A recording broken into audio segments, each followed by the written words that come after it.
이 초막절과 곡이 일으키는 전쟁과의 상관관계가 무엇인지, 그리고 우리 하나님께서 주시는 완전한 안식과 평안이 무엇인지 오늘 말씀을 통해서 깨닫고 또한 그날을 소망하고자 하니 성령께서 이 중에 입술에 할 말을 담아주시고 듣는 성도들에게 믿음을 허락하여 주시옵소서. 주의 날이 우리에게 주어졌으니 우리는 읽어야 하고 들어야 하고 깨우쳐야 하고 준비하고 바라봐야 합니다. 이 모든 일이 이 시간에 일어날 수 있도록 주 성령이여 함께하여 주시옵소서. 예수님의 이름으로 기도합니다. 아멘. 성경에 보면 절기는 여호와의 절기라고 그럽니다. 100% 다 그렇습니다. 이스라엘 절기 아니고 유대인의 절기 아닙니다. 무슨 말이냐면 이스라엘에게 처음 주어졌으나 이스라엘 만의 절기가 아니고 이스라엘 사람에게만 해당되는 것이 아니고 모든 사람, 이 땅에 존재하는 모든 사람에게 하나님이 허락하신 약속의 때를 나타내는 시간표이기 때문에 여호와의 절기라고 부른 것입니다. 하나님의 뜻이 설 것이라, 여호와의 뜻이 세워질 것이라, 그런 절기가 하나님의 뜻을 세우는 날이라, 이런 말입니다. 자, 그래서 하나님께서는 뭐라 하냐면 지역적 한계를 넘어서서 시간의 한계를 넘어서서 영원한 규례고 너희가 있는 각처에서 지키라, 이렇게 말씀했습니다.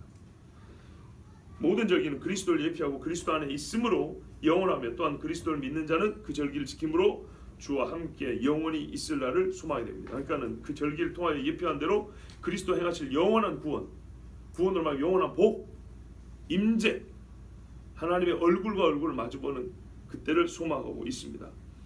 그러므로 우리가 절기를 듣고 절기를 지킨다 하는 것은 율법주의의 근거에 지킨다는 뜻이 아닙니다. 율법주의란 율법을 지킴으로 하나님 앞에 구원을 얻겠다는 심산이거나 하나님 앞에 의로운 백성으로 체험을 받겠다라는 뭔가 이 율법을 지킴이 공로화되는 것입니다. 그런 식으로 절기를 지킨다는 거 아닙니다. 세상 많은 사람들이 우리 율법을 지키는 특별한 우리의 경건을 나타낸다는 그런 뜻이 아닙니다. 하나님 앞에 드려질 만한 뭔가 나에게 독특하고 고유한 뭔가 있다는 것이 그런 뜻으로 절기를 얘기하는 것이 아닙니다. 완전히 그리스도가 하신 날 그 은혜를 100% 믿기 때문에 그 은혜 의존적 관점에서 그러니까 그리스도의 은혜 의존적 관점에서 절기를 바라보고 절기를 지킨다, 이런 뜻입니다. 받아들여지십니까? 예. 그러므로 우리가 드는 이 초막절은 절기 중에 맨 마지막 절기, 성경이 예표하는 큰 혼인잔치를 말하고 있습니다. 그래서 이날에 이 잔치를 거절하고 오지 않는다는 건 얼마나 어리석은지, 성경에 나는 밭을 샀으니, 나는 소를 샀으니, 아니면 나는 장가 들었으니, 그리스도와 상관없이 말이죠. 그래서 노아할 때 그랬잖아요. 시집가고 장가 들고 먹고 마시고 하냐 정신이 없었다고. 그리스도에는 일절에 관심을 가지지 않습니다. 이 마지막 때 증거는 뭐냐면 사람이 귀가 가려워서 자기 사욕을 쫓을 스승을 많이 두고 귀신의 가르침을 따른다 그랬습니다. 이거는 주님이 예고하신 현상들입니다. 우리에게 나타나고 있습니다. 그래서 말하자면 영혼에 대한 일에는 무관심하고 그리스도에 관한 일에는 역시 무관심하고 하나님이 하신 구원은 멸시하는 자들. 그래서 성경이 처음과 끝부분까지 다 부정하려는 자들이 곳곳에서 일어나고 있어요. 성경은 말하기를 악인이 처체 횡행하는도다, 이렇게 말했습니다. 그러므로 이때야말로 우리가 더욱 그리스도를 통하여 그리스도 안에서 무슨 은혜가 주어지는지, 그것을 그 영원한 세계를, 영원한 나라를 잊지 말라고 우리에게 주시는, 끊임없이 때가 되면 사이클에 맞게 하나님이 주시는 시간의 그 징표들, 표지판들이 무엇인지 이것을 깨닫는 것은 정말 귀한 일입니다. 그 중에 우리가 맨 마지막 시간표를 하시는 초막절, 베드로가 그토록 말해서 변화산에서 그날이 온 줄 알고 초막셋을 지켰습니다 했던 바로 그날이 예표하는 것이 무엇인지 우리는 지난 금요일을 통해서 듣고 있습니다. 특별히 오늘은요, 초막절에 관한 말씀을 조금 더 깊고 온전하게 이해하기 위해서 전도서의 말씀을 마음에 새기고 시작해야 될 필요가 있습니다. 전도서 1장 9절에 이미 있던 것이 후에 다시 있겠고 이미 한 일을 후에 다시 할지라 해 아래는 새 것이 없나니, 이렇게 말씀하고 있습니다. 여러분, 종말에 관한 어떤 이야기라면 성경에 이런 이야기는 없는데요, 로봇은 없는데요, 미사일은 없는데요, 이런 바보 같은 소리 만든다는 거예요. 뭐 성경에 총이 있습니까? 옛날에 히브리서에 보면 순교자의 모습이 토브룩형을 당하고 칼로 배임을 당했는데 총으로 쏘는 건 없네요. 그럼 총 맞고 예수 믿고 예수 부정하지 않고 죽은 사람 순교자 아닌가요? 성경에 총이 없으니까 바보 같은 거죠. 도구가 달라진 것이지 원리와 원칙은 똑같은 것입니다. 이해되시죠? 예. 노는 노는 것을 좋아하는 건 똑같다 이 말입니다. 옛날에는 구슬치고 딱지치는데 요즘에는 카지노에서 빠친코하고 이런단 말입니다. 그 본질이 변하지 않은 거예요. 그리스도를 위하여 죽느냐, 그리스도를 부정하고 사느냐, 그것을 얘기하고 있는 것이지. 그 사람이 순교할 때 무슨 도구에 의해서 죽임을 당했느냐, 그 도구에 따라서 순교자고 순교자가 아니고, 혹은 순교해야 되고 순교하지 않아도 되고, 이런 것은 아닙니다. 마찬가지입니다. 해 아래 새 것이 없다, 예전에 있었던 게 반복된다는 것은 하나님을 대적하는 사단의 행위들은 패턴이 똑같다는 얘기입니다. 사단이 사람을 미혹하여 하나님을 대적하게 하는 그 방식은 똑같다는 얘기입니다. 아담에게 한 방식을 그대로 씁니다. 한마디로 그게 뭔지 아십니까? 미혹입니다. 하나님의 말씀을 빼고 마귀의 말을 집어넣어서 마귀가 하나님 위에 이렇게 한 다음에 사람들은 마귀의 종되게 하는데, 아담과 하와는 자기가 손질도 모르게 속아 넘어갔어요. 미끄러져 끌려가는 겁니다. 이게 미혹입니다. 그래서 마지막 때 제일 조심하는 것이 미혹을 받지 않도록 주의하라고 그랬습니다. 그러니까는 예수를 믿지 않아서 부정하고 죽은 사람도 참 복이 없지만은, 자기는 믿는 줄 알았는데 주님 앞에 서보니까 안 믿었다, 이거야말로 얼마나 큰 불행입니까? 얼마나 안타깝습니까? 그렇게 죽은 사람이 많다는 얘기입니다. 성경에서 제일 경고하는 게 그거 아닙니까? 주여 주여 하는 사람이 많은데, 세계적인 붕이 있는 것 같은데 막상 주님 앞에 하니까 나는 너를 모른다는 사람이 훨씬 더 많다는 겁니까? 이거 어떻게 합니까? 그러면 미혹을 받지 않도록 우리가 항상 조심해야 되는데, 그 중에 염두해야 될 말씀하면 옛 것이 또 있다는 거예요. 즉 옛날 일을 보면 돼요. 옛날에 칼이라면 지금 칼과 대표로 바뀌었을지라도 미혹의 영적 원리를 깨우쳐 그걸 간파하고 있으면 빠져들지 않을 수 있다 이 말입니다. 자, 그래서 유대인들은요, 초막절에 이 가장 중요한 날을 앞둔 이 직전에야말로 미혹이 가장 클 거기 때문에 전도서를 읽었어요. 초막절기에 전도서를 읽었어요. 전도서의 맨 끝이 뭡니까? 사람을 하려면 여호와를 경외함이고요. 끝이 있나니, 그렇죠? 청년들아 끝이 있다. 노년들아 마지막에 끝이 있다. 해를 보지 못할 날이 있을 것이다. 그때 우리가 진짜 복 있는 자라면 지금 해를 볼 수 있는 이때 여호와를 경외해야 된다. 아멘. 진짜 안식에 들어가려면, 그것은 말 그대로 육체 다음의 세계인데, 그 안식에 들어가려면 육체를 갖고 있을 때 하나님을 경외해야 된다는 것. 아멘. 이것이 전도서의 궁극적인 가르침입니다. 그래서 이 지혜 있는 유대인들은 초막절에 전도서를 읽었어요. 진짜 안식이 오기 전에 이거를 혹시 빼앗길까. 그리고 또 읽은 말씀이 뭐라 그랬죠? 자, 금요일날 에스겔 38장 39절입니다. 그럼 왜 그랬을까요, 여러분? 우리가 잘 알다시피 에스겔 38장 39절은 곡이라고 하는 인물이 일으키는 전쟁 이야기입니다. 그리고 곡에 대한 하나님의 심판 이야기입니다. 왜 이 말씀을 읽었냐? 중요한 메시지가 있습니다. 36장부터 보면요, 이스라엘 회복을 얘기하고 있습니다. 나눠졌던 두 형제가 하나로 모아질 것이고, 그들은 예루살렘을 모을 것이고, 그것을 아주 그림으로 선명하게 보여준 게 37장의 엑수골 골짜기의 마른 뼈다귀입니다.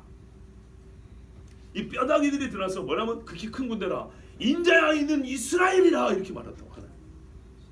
우리의 영적인 메마른 상태가 막 살아나는 것은 영적으로 교훈을 얻기는 좋지만, 하나님이 말씀하는 실제 메시지 내용 핵심이 뭐냐면 이스라엘이 이와 같은 상황인데 일어날 거라는 거예요. 극히 큰 군대로 일어난다는 거예요.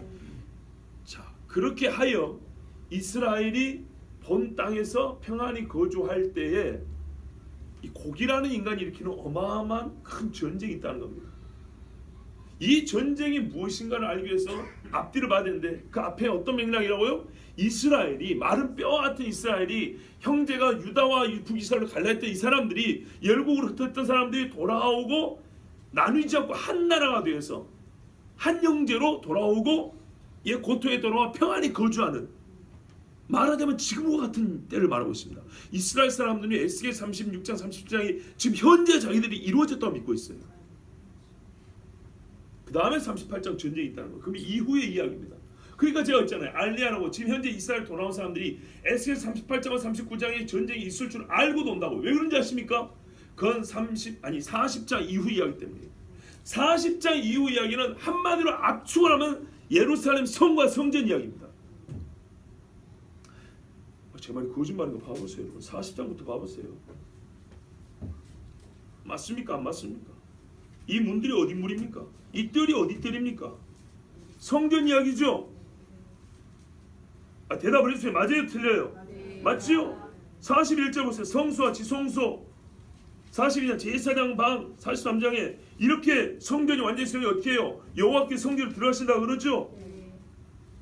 그런 다음에 어떻게 해요? 이제 나중에는 제사도 세워지고 거룩한 것도 있고 하나님이 통치하고 그리고 뭐래요? 45장 가면 절기 이야기 다시 나오죠. 그죠? 그대로부터 절기 지키라는 얘기죠. 그리고 성전에서 물이 나온다 그러죠.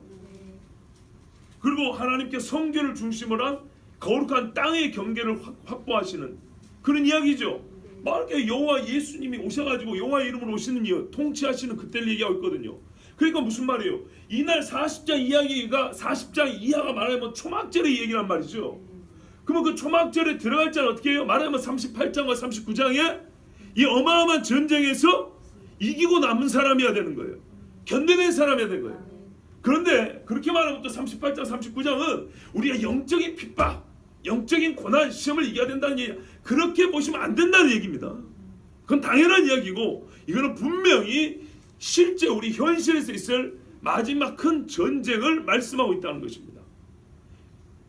이스라엘 사람들은 그래서 38장과 39장을 우리 신약의 사람들이 말하는 아마겟돈 전쟁 있죠? 그 전쟁과 동일시하고 보고 있습니다. 유대인들은 말하자면 이걸 어떻게 보냐면 메시아가 오기 직전에 있을 최후의 전쟁이라고 말합니다. 그 예수를 믿는 유대인들이 말하면 그들은 요한계시록까지 읽었으니까 이 전쟁 아마겟돈 전쟁이구나 이렇게 이해를 합니다. 근데 제가요, 여러분이 잘 모르시다시피 제가 나름대로 이 마지막 때의 연구를 제법 그래도 열심히 하고 있는 중 아닙니까? 그런데 아직 확신을 못해요. 그리고 예전에 설교했던 것과도 지금 조금 달라진 것들이 있어요. 예전에는 제가 이 38장 39장을 뭐라고 설교를 했냐면 제 기억을 더듬어 보면 아마 이런 식이었던 것 같아요. 제3차 대전이다 라고 말했을 것 같아요. 근데 그 견해가 지금 완전히 깨진 건 아니에요. 그런데 성경을 자세히 보면 지금 이 요구 시간에 그걸 자세히 다 근거를 다 말씀드렸지만 결론만 말하면 아마겟돈 전쟁과도 유사한 구절이 거의 80% 정도 돼요. 약간 달라요. 조금 다른 게 한 20% 정도, 20-30% 정도 좀 다른 부분이 있고 대부분이 아마겟돈 전쟁하고 같아요. 이 38장 39장이. 그래서 넓은 맥락에서 유대인들의 관점에서 성경을 보는 그리스도인들은 뭐라고 말하냐면 38장과 39장은 요한계시록 19장에 있는 아마겟돈 전쟁이다. 그리고 그 전쟁의 결말은 요한계시록 20장에 보면 예수께서 오사 멸하시고 이스라엘을 구원하신다는 이야기도 있죠. 이렇게 마무리가 돼 있죠. 맞아요. 대부분이 맞아요. 그런데 안 맞는 부분도 있어요. 그 안 맞는 부분들에 대해서는 뭐라고 설명해야 될까? 지금 제가 잠정적으로 말씀드릴 수 있는 건 뭐냐면 구약의 선지자들을 보면 하나의 전쟁을 얘기합니다. 두 개의 전쟁이 아니라 읽으면 하나예요. 스가랴, 스바냐, 요엘, 아모스, 하박국, 이사야, 에스겔, 예레미야 이런 선지자들 이야기를 들어보면 꼭 전쟁 이야기가 나오죠. 자세히는 기억 못해도 대개 선지자들 읽으면 전쟁 이야기 나오잖아요. 바벨론이 이스라엘 침공해갖고 포로 잡혀가 말고 끝에 있을 여호와의 큰 날이다, 어둡고 캄캄하다 하면서 나오는 그 전쟁이 있죠. 하나의 전쟁이에요. 그런데 그러니까 이 전쟁이 그 전쟁일 수 있어요. 왜냐하면 이따 보면 뭐냐면 하나님이 고가 너는 내가 옛날부터 선지자에게 말했던 그 놈이 아니냐 네가 이렇게 말했거든요. 그러니까 이건 적그리스도가 일으키는 마지막 전쟁이라는 게 거의 맞아요. 그리고 선지자들이 말하는 마지막에 있을 하나의 전쟁이 있어요. 하나의 전쟁, 두 개의 전쟁이 아니고. 근데 말입니다. 요한계시를 보면 큰 전쟁이 몇 번 있을까요? 2번 있습니다. 요한계시록 16장을 한번 보십시오. 이래서 이게 제일 힘든 거예요. 이 전쟁이 없었으면 전혀 문제가 안 되는데 16장 전쟁 때문에 헷갈리는 거예요. 제가 예전에는 요한계시록 에스겔 38장 39장을 요한계시록 16장의 전쟁이라고 생각을 했어요. 근데 지금은 이건 것 같기도 하고 저건 것 같기도 하고 아니면 두 가지 전쟁을 다 포함한 것 같기도 하고 그래요. 36장에 12절에 보시면 또 여섯째 천사가 큰 대접을 큰 강 유브라데에 쏟으매, 여기에 이하에 보면 아마겟돈 전쟁이 있습니다. 여러분 보이시죠? 예, 아마겟돈 전쟁이 있고 이제 그 앞에 하나의 전쟁이 있는데 저 앞에 보면 9장에 보세요. 9장의 13절에 보면 여섯째 천사가 나팔을 불매. 아까는 여섯 번째 대접이고 이번엔 여섯 번째 나팔입니다. 여섯 번째 나팔을 불 때 내가 들으니 하나님 앞 금제단 네 뿔에서 한 음성이 나서 나팔 가진 여섯째 천사에게 말하기를 큰 강 유브라데에 결박한 네 천사를 놓아주라 하며, 아까 19장에 그거 좀 이따 다시 볼 거니까 제가 바로 9장을 왔는데요. 거기도 아마겟돈이라는 전쟁도 말입니다. 큰 강 유브라테, 이게 유브라테스 강가에 있는 천사들이 노임을 받고 전쟁이 시작됩니다. 똑같습니다. 그렇기 때문에 이거는 사실 성경에서 제가 예전에 예언을 설교할 때 했잖아요. 구분점을 안 준다고요. 한 덩어리 예언 안에 두 가지 사건이 한꺼번에 되는 경우 있다고요. 이해되시죠? 반반씩해서 하나를 이룬 경우도 있고 부분적으로 일어나고 한 번 더 일어나서 그 나머지 것까지 포함해서 온전하게 이루어지는 그런 예언도 있다고요. 자, 이 전쟁에 네 천사가 놓였으니 그들은 그 년월 일시에 이르러 사람 3분의 1을 죽이기로 준비된 자들이더라. 여러분 이 전쟁 큽니까 작습니까? 엄청나게 크죠. 지금 전 세계 인구가 어림잡아 70억이라고 하면 대충 잡아 20억 이상 죽어야 됩니다. 근데 이 전쟁을 내버려 두고 선지자들이 아마겟돈 전쟁만 얘기했다 하면 여러분 이해가 되십니까? 이게 작습니까? 지금까지 일어난 모든 전쟁에 죽은 사람들 다 포함해도 이 전쟁 한 번에 죽은 사람도 안 돼요. 못 채워요 그 수를.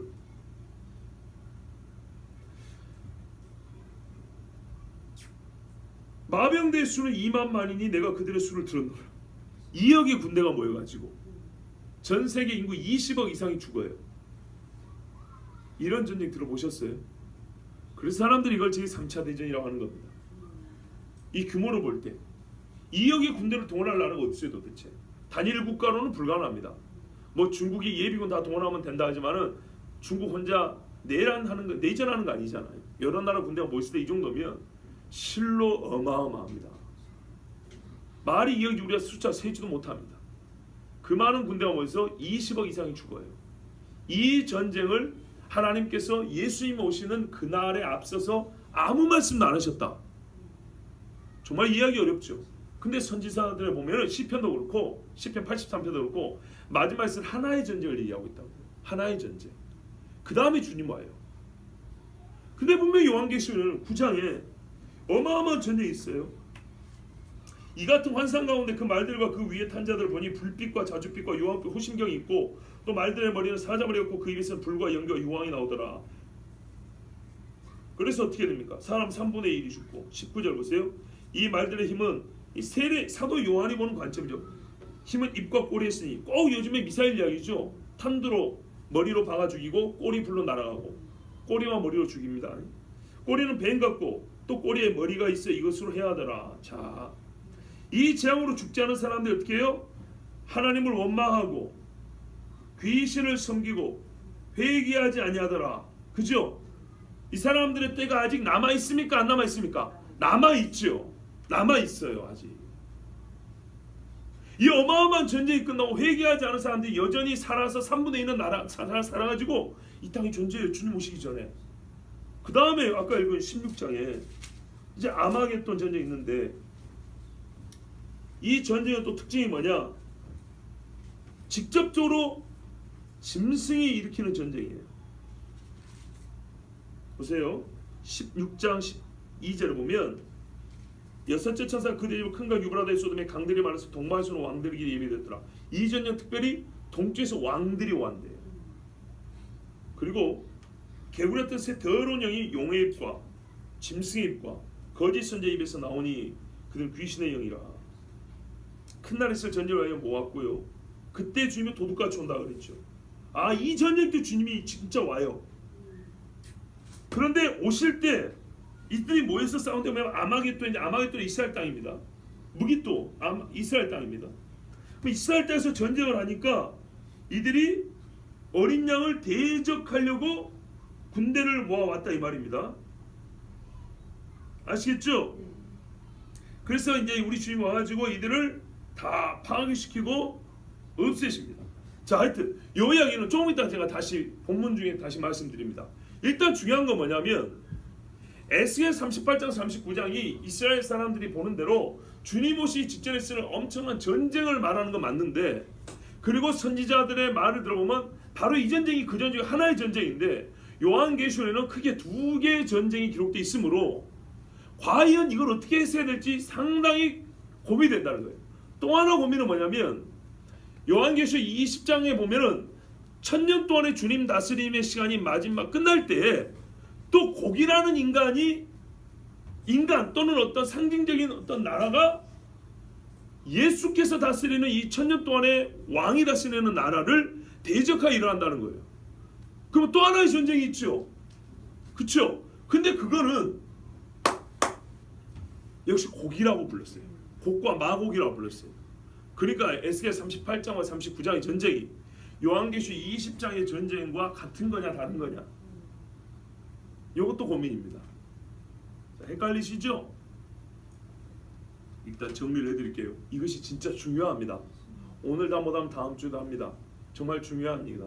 이게 정리 안 되면 그냥 단편적으로 전쟁 이러고 끝나버립니다. 그게 아니고요. 자, 잘 보세요. 에런 굿, 나를 봐봐요. 이스라엘 사람들이 초막절을 기다릴 때, 초막절은 주께서 다시 오사 이스라엘 백성을 말 그대로 완전한 안식으로 인도하여 그의 장막에 거하게 하는 진짜 혼인잔치 날을 말하고 있단 말이죠. 이게 이스라엘의 소망이란 말입니다. 선지자들만 이스라엘의 소망을 위하여 내가 결박되었다, 이스라엘 소망이란 말이죠. 그런데 이 날을 준비하여 초막절을 지킬 때 이스라엘 사람들은 성경을 보아하니 이 날이 있기 전에 반드시 있어야 될 일을 가르쳐주고 있다는 걸 한 가지 알았어요. 그게 뭐냐면 최종의 안식을 막고자 하는 마귀의 발악이 있을 거라는 거예요. 하나의 전쟁이라는 거예요. 그렇죠? 이게 38장 39장이라는 겁니다. 실제로 에스겔이 말을 쓴 것도 보면 이스라엘이 다시 옛 땅으로 돌아오고 평안하고 안전하게 살 때에 전쟁이 있고, 그 다음에 완전한 예루살렘 성에서 주님이 다스리는 그 시대가 열리고, 이렇게 돼 있단 말이에요. 그 중간에 이 전쟁이 있기 때문에 이스라엘 사람들은 여러 선지자들의 예언도 그렇고 에스겔 선지자의 말도 그렇고, 그리고 우리가 영적으로 이미 알듯이 마귀란 놈이 무슨 짓을 할 것인지 알고 있기 때문에 반드시 초막의 안식이 있기 전에는 악한 마귀의 발악으로 말미암아 이스라엘의 큰 환난, 즉 야곱의 환난의 때라고 하는 날이 있을 거라, 그것이 에스겔 38장 39절이라고 알고 그걸 준비하면서 읽었다는 얘기입니다. 아시겠죠? 근데 또 하나 중요한 거는 전도서를 함께 읽었다는 얘기예요. 이 전쟁이란 마지막에 있을 전쟁이지만 마지막에 있다고 해서 완전히 새로운 어떤 원리에서 일으켜지는 게 아니고 옛적에 하나님을 대적했던 자들과 동일한 영적 원리와 패턴에서 반복된, 규모가 크고 정도가 심한 것이지 본질에 있어서는 영적인 성질에 있어서는 똑같은 전쟁이 반복된 거라는 것입니다. 이해되십니까? 옛날에 바로가 유대인들을 다 이스라엘 사람 다 죽이라고 했던 것이나 하만이 유대인들을 다 죽이라고 했던 것이나 특별히 에스더서는 중요해요. 제가 2년 전에 에스더서 여름에 특별 스피커들 강의할 때 뭐라 하냐면 적그리스도의 때를 보여준다 그랬어요. 적그리스도가 어떻게 하나님의 백성을 멸하려고 하였으나 인간의 힘이 아닌 완전히 하나님의 힘으로 그가 갑자기 파멸을 당하는지 아시겠죠? 그런데 여기서 중요한 은유가 있어요. 그게 뭐냐면 잔치입니다. 잔치. 하나의 잔치에 죽을 것 같았던 유대인들은 살아나고요. 그렇죠? 에스더는 왕의 신부로서 그 일의 주도적인 역할을 하면서 완전히 한 달 동안 떨어졌던 왕에게 사랑받는 신부로 다시 왕품에 안기죠. 그죠? 그리고 그의 백성들이 완전히 살게 되죠. 그러나 똑같은 잔치에 유다인을 멸하고자 했던 하만은 어떻게 됩니까? 짐승의 밥으로 떨어져 나갑니다. 아마겟돈 전쟁의 마지막에 하나님은 잔치가 베풀었는데 보라 신랑과 신부의 혼인잔치요, 보라 짐승들과 새들아 가서 뜯어먹어라, 너희들에게 내가 큰 잔치를 베풀었다, 이렇게 했다고요. 그래 에스더서는 이 마지막 때 있을 전쟁과 그리스도가 그의 백성을 구원하여 혼인으로 인도하시는, 그리고 그 원수들을 멸한 일을 아주 잘 보여주는 그 예언적인 말씀이라고 그랬어요. 기억하신 분이 있을 거예요. 자 보세요. 이런 일들이 예정에도 있었던 것처럼 동일한 패턴에 의하여 유대인들을 말살하고자 하고 그리스도의 오실 길을 막고자 하는 그런 적그리스도 마귀의 계략과 방해가 있을 거다 했기 때문에 전도서를 읽은 거라고요. 반복된다고요. 이해되십니까? 네. 마지막에 있을 전쟁은 그 전쟁이 무엇인지, 어떤 전쟁이 정체를 알고자 하냐면 옛날에 이와 유사한 일들을 성경을 통해서 깨달으면 이게 어떤 전쟁인지, 이게 마귀에서 일어난 전쟁이구나, 이게 주님 오심을 막으려 하는 전쟁이구나, 이스라엘 백성이 주님 앞에 돌아와 회개를 막으려 하는 전쟁이구나, 주께서 통치하는 새하늘과 새 땅 1000년 동안에 있을 하나님의 그 어떤 완전한 안식의 통치를 막으려고 하는, 이걸 방해하려는 마귀의 계략이구나, 이거는 깨달을 수 있다 이 말입니다.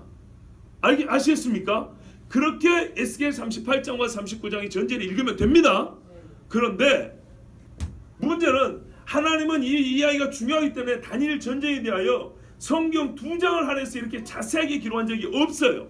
그만큼 크고 놀라운 전쟁이며 끝날에 있을 전쟁이며 우리 신자의 구원과 하나님 나라의 도래에 대하여 어마어마하게 중요한 의미를 갖고 있던 전쟁이다 이 말입니다.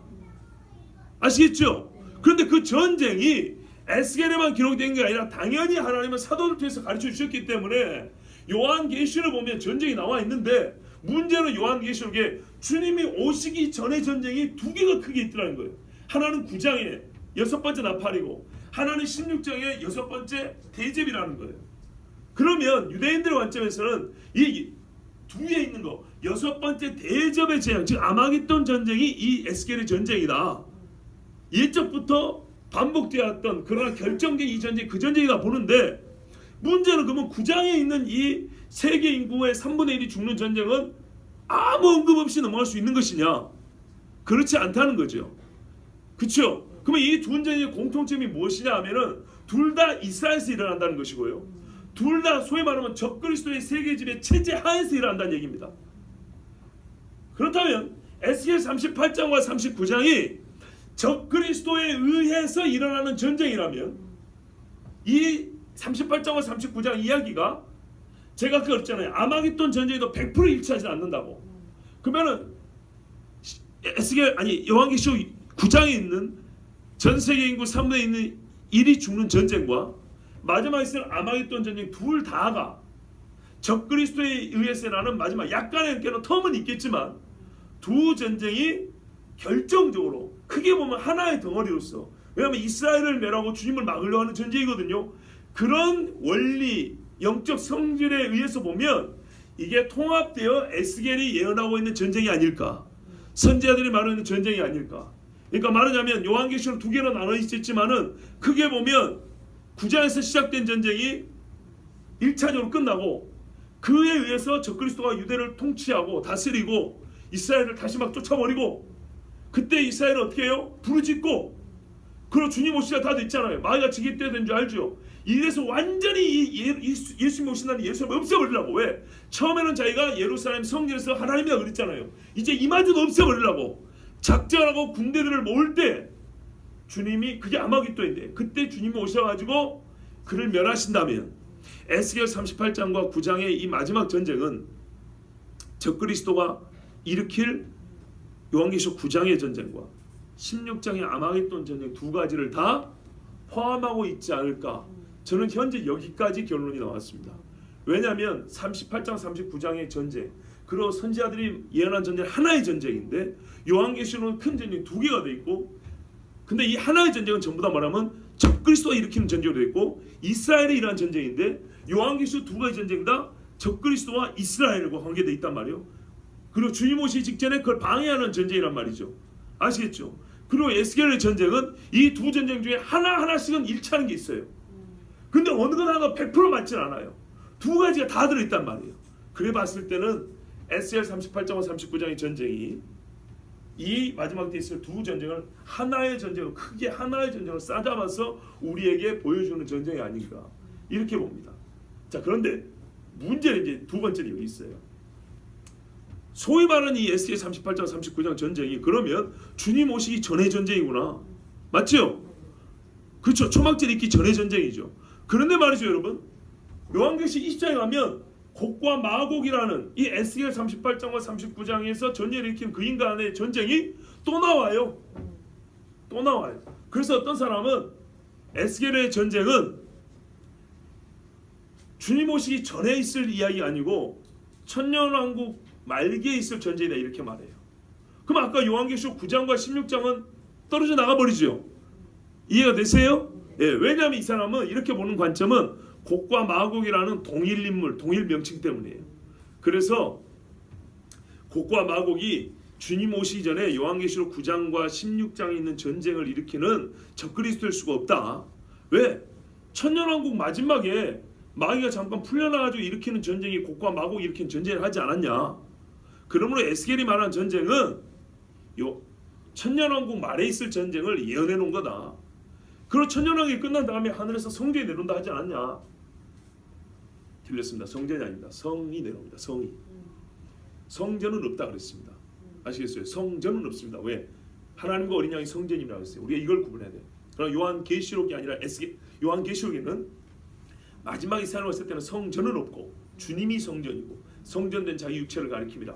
그때가 진짜 완전한 안식 초막, 진짜 초막이에요.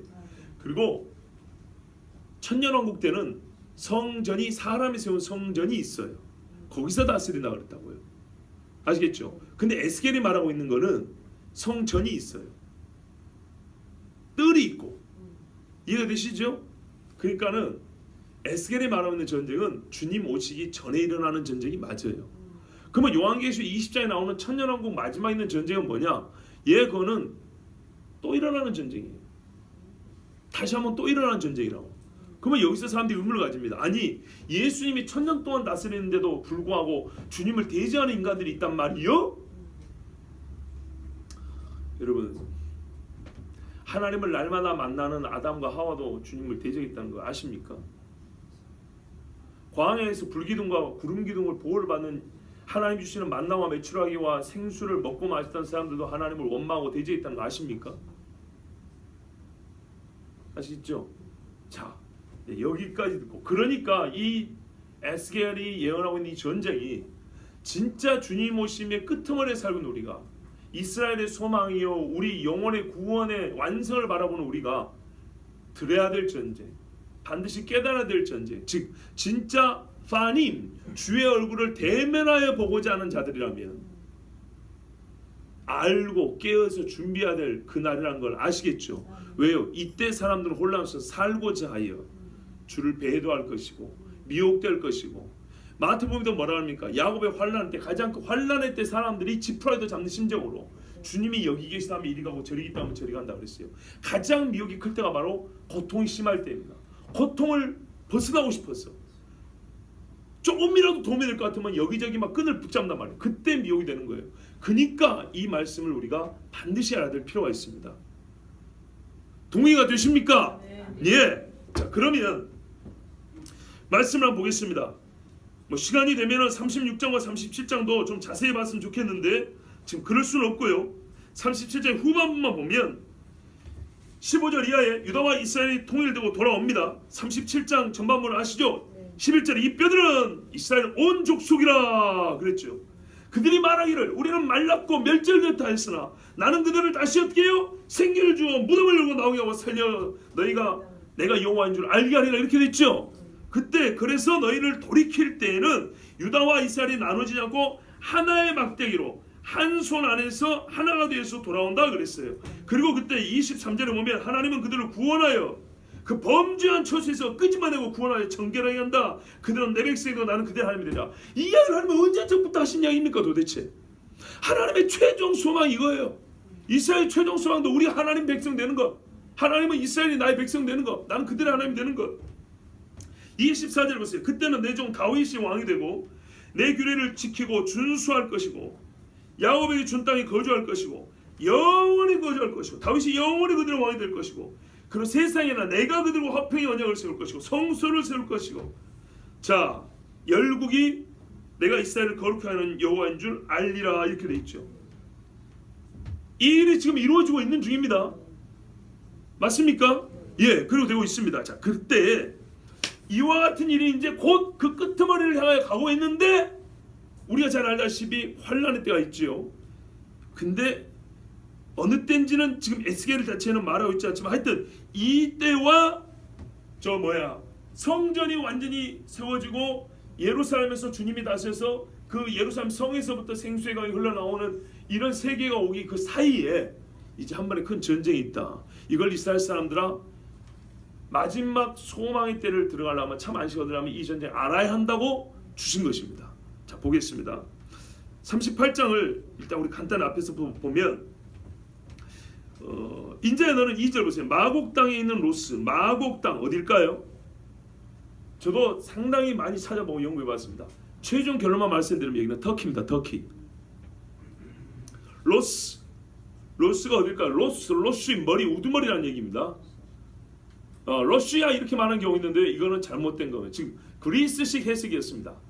그리스식 해석이었고 그보다 오래된 사람들의 해석이 있다면 즉 에스겔 당시 해석이라든지 그러니까 에스겔이 기록될 때 이때 당시라든지 소위 서양 역사가들이 기록을 남긴 그 전부터를 찾아보면 역시 다 어디냐면요 터키 지역입니다. 리디아라고 합니다. 옛날 리디아 지역 아시죠? 스키타이족이 있던데 영어로는 사이키언이라고 합니다. 메섹, 모스코, 두발, 토볼스크란가요? 러시아 지역하고 이름이 비슷하죠. 그런데 그게 아닙니다. 이거는 빌레렘 게제니우스 같은 또는 뭐 약간의 그 현대 이 학자들에 의한 이야기고요. 옛날의 견해들 그리고 다시 연구한 진짜 말 그대로 옛날 것을 찾은 최신의 연구 결과를 보면 다 터키 지역입니다. 그렇게 아시면 됩니다. 그들의 왕 곡이라고 그랬어요. 이게 무슨 말이에요? 지금의 터키와 그 일대 지역, 터키와 시리아 지역들입니다. 이게 전부 다. 그리고 그 위에 무슨 잔 지역, 무슨 스탄 지역들 있죠? 무슨 매니아, 아니야 무슨 지역들 있죠? 약간 그런 지역들이 함께 있는. 그러니까는 이 이스라엘 위쪽, 시리아 위쪽 산맥, 그 자그로스 산맥이 있는 이쪽들입니다. 북해와 카스피아가 있는 이쪽들, 러시아 아래쪽. 대충 어딘지 아시겠죠? 네. 우리가 말하는 중앙아시아, 터키를 비롯해서 중동의 북쪽 국가들과 중앙아시아 쪽인 이쪽 지역들 말하는 겁니다. 그 지방에 있는 왕인데 그 지방을 그러니까는 지휘할 수 있는 힘이 있는 사람인데 그를 곡이라고 불렀어요. 유럽인이 아닙니다. 서양 사람이 아닙니다. 그러면서 그러면 이 곡이 누구냐 봤더니 창세기 10장 2절에 야베스 아들 고멜과 마곡과 마데와 야온과 두발과 메섹과 디라스요. 전부 다 야베스 집안 자녀들입니다. 자, 그런데 이 사람들이 3절에 보세요. 이르기를 주 여호와께서 이같이 말씀하시기를 로스와 메섹과 두발과 고가 내가 너를 대적하여 너를 4절에 갈고리로 아리를 꿰고 말과 기마병 곧 내 온 군대를 끌어내되 완전한 갑옷을 입고 큰 방패 그 장병패를 가지며 칼을 잡은 큰 무리와 그들과 함께한 방패와 투구를 갖춘 바사와 구스와 붓과 이게 참 중요합니다. 바사가 페르시아고 현재 이란이고요. 구스는 저 밑에 에티오피아라 그러죠. 현재 에티오피아는 이제 수단 지역입니다. 리비아 북아프리카입니다. 고멜 역시 어디라고요? 이 터키 쪽 지역입니다. 그 모든 때와 북쪽 끝에 도갈마 족속 여기가 이제 그 중앙아시아 정도 됩니다. 그 모든 때고 많은 백성의 무리를 너와 함께 끌어내라. 그러니까 수장이 누구란 말이에요? 터키의 수장이라는 이름 말입니다. 러시아가 아니고 터키의 수장이 옛적의 터키 지역 사람들과 아프리카와 또 뭡니까 페르시아, 그러니까 이란 지역들을 그리고 중앙아시아 여러 지역들을 끌고 그러니까는 이스라엘 말하면 사방입니다. 이스라엘 사방의 나라들 끌고 어마어마한 많은 때를 끌고 이스라엘을 치러 온다는 얘기입니다. 근데 이 전쟁은 누구로부터? 곡은 자기의 악으로 시작했지만 하나님은 그를 멸하시려고. 아시겠죠? 그럼 이 사람이 누구냐 이 말이죠. 자, 너는 다니엘 11장 43절에 보시면 북방왕과 남방왕의 싸움이 나옵니다. 참 재밌습니다. 옛날에 있었던 이야기입니다. 실제로 옛날 헬라 제국 분열된 다음에 있었던 이야기인데 마지막 때에 반복된다 그랬습니다.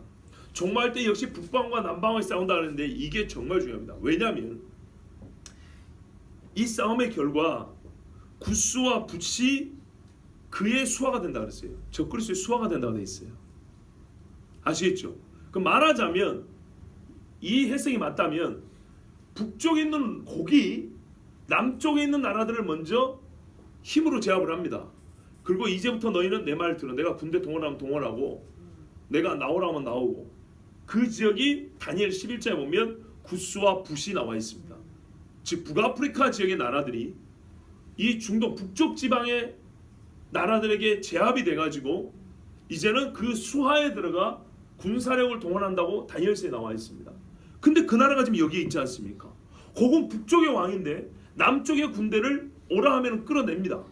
이 사람들과 함께 주력 부대를 형성하고 많은 군대를 동원해가지고 이제 그 외에도 있다는 얘기예요. 그러니까 뭐 그 외에 러시아도 들어갈 수 있고 뭐 자르면 뭐 중국도 인도도 들어갈 수 있겠죠. 일단은 중요한 나라들입니다. 자, 이래가지고 끌어냅니다. 8절을 보십시오. 7절 후반부에 보세요. 너는 그들의 우두머리가 될지어다. 곡이 우두머리예요. 이거 어떤 인물을 말합니다. 곡은 나라가 아니에요. 곡과 마곡이 싸움 붙는 게 아니고 마곡 지역을 다스리는 곡이라는 인물입니다. 8절 보시면 마지막 때입니다. 말년에. 그러니까 이게 마지막에 있는 전쟁이라는 거죠. 그 땅국 오래 황폐할 때 이스라엘 산에 이르리니. 옛날에 황폐했으나 지금은 잘 사고 있는 산으로 온다는 거예요. 그렇죠? 이스라엘 산도 있고 평지도 있겠죠. 군대가 이러면 산꼭대기에 그 많은 군대가 다 서겠습니까? 엄지발가락 세우고 쓰겠습니까? 아니죠. 예, 산을 점령하고 들판까지 쫙 펼쳐져 있겠죠. 산이나 들이나. 그건 누구냐 하면은 이 백성은 칼을 벗어나서 여러 나라에서 모여 들어오며 이방에서 나와 다 평안히 거주하는 중이라. 그리고 네가 올라오되 광풍같이 구름같이 땅을 덮으리라. 봐보세요. 생각. 여러분, 저는 바다 사람이라 광풍을 알아요. 갑자기 바람이 불고요. 바다도 반 아니고 구름이 있는 쪽 없는 쪽. 바다에 비가 내리면 물소리가 샤 하고 막 이렇게 다가오는 소리가 들립니다. 구름과 함께. 그것처럼 말이죠. 땅을 덮는 거예요. 먹구름이 샥 몰려듯이 대처할 수 없을 정도로 이 어마어마한 사하바에서 갑자기 군대들이 들어오면 어떻게 하겠습니까? 어마어마한 군대가 세찬 바람에 밀려서 오는 것처럼 구름이 그 빠르기처럼 샥 와서 땅을 덮는다는 얘기입니다. 누구에게요? 평안히 거주하는 땅 백성에게. 이스라엘 사니까 당연히 이스라엘 사람들이죠. 이스라엘을 치러 온다는 얘기입니다. 성경에는 어디 중심? 이스라엘 중심, 예루살렘 중심, 예수 중심. 그때 우리 주님이 말합니다. 네가 여러 악한 꾀를 낼 것인데 성경에 보면 다른 성경도 나와 있어요. 제가 지금 뭐 그걸 일일이 다 이해를 안 들어드리는데 다른 선지서에도 보면 이 꾀가 무엇이 나와 있어요. 노략입니다. 노략. 자, 11절에 보시면 성벽도 없고 문이나 빗장도 없이 염려 없이 다 평안히 거주하는 백성에게 그래서 물건을 겁탈하며 노략하리라. 아하, 보니까요. 다른 성경도 뭐냐면 네가 물건을 노략한다라고 그렇게 이사야라든지 스가랴 같은 데 보면은 예언이 되어 있어요. 자, 그때 이 군대에 동원되지 않은 나라들이 비웃습니다. 비판을 합니다. 그게 뭐냐면 13절 보세요. 스바와 드단과 다시스의 상인과 그 부자들 내게 이르기를 네가 탈취하러 왔느냐? 네가 내 무리를 모아 노력하고자 하느냐? 은과 금을 빼앗으며 짐승과 재물을 빼앗으며 물건을 크게 약탈해 가고자 하느냐 하리라. 이렇게 가담하지 않은 나라들에서는 비판한다는 얘기예요. 그래서 고객에게 너는 또 예언하라. 이스라엘이 평안히 거주하는 나라에 맞네, 이스라엘 맞네요. 네가 어찌 그것을 알지 못하겠느냐. 그래서 말하는 겁니다. 그러면 이스라엘이 평안히 거주하는 때는 언제냐는 얘기죠. 공식적으로 이스라엘이 누가 봐도 빗장도 없이 평안히 거주하는, 전쟁이 있을까 꿈도 꾸지 못할 정도로 평안히 거주하는 때가 언제입니까? 아직 안 왔습니다. 물론 이스라엘의 군사 담당관들, 국방장관 같은 이런 높은 사람들은 지금 이스라엘은 평안하다 이렇게 말한답니다. 근데 물론 지위가 있고 영향이 있는 사람들의 말이지만 그 한마디로 우리가 이스라엘이 지금 평안하다 할 수는 없죠. 여전히 테러 위협이 있고요. 전쟁의 위협이 있고 올해도 연초에 전쟁이 있었어. 시리아하고. 그렇지 않습니까? 세계 어느 나라보다 전쟁이 잦은 데가 거기 아닙니까?